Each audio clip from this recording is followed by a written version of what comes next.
ಕಲಬುರಗಿ ಕೋಟೆ. ಹೌದು, ಇತಿಹಾಸದ ಕತೆ ಹೇಳುವ ಕೋಟೆ ಕಲಬುರಗಿಯಲ್ಲಿದೆ.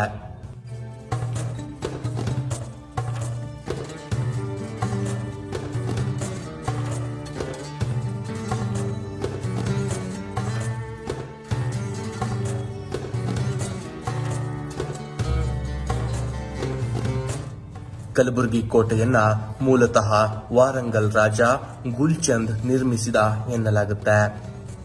ನಂತರ ಅದನ್ನ ಅಲಾವುದ್ದೀನ್ ಬಹುಮನ್ ಶಾ ಮತ್ತೆ ನವೀಕರಿಸಿದ ಎನ್ನುವ ಮಾಹಿತಿ ಇದೆ.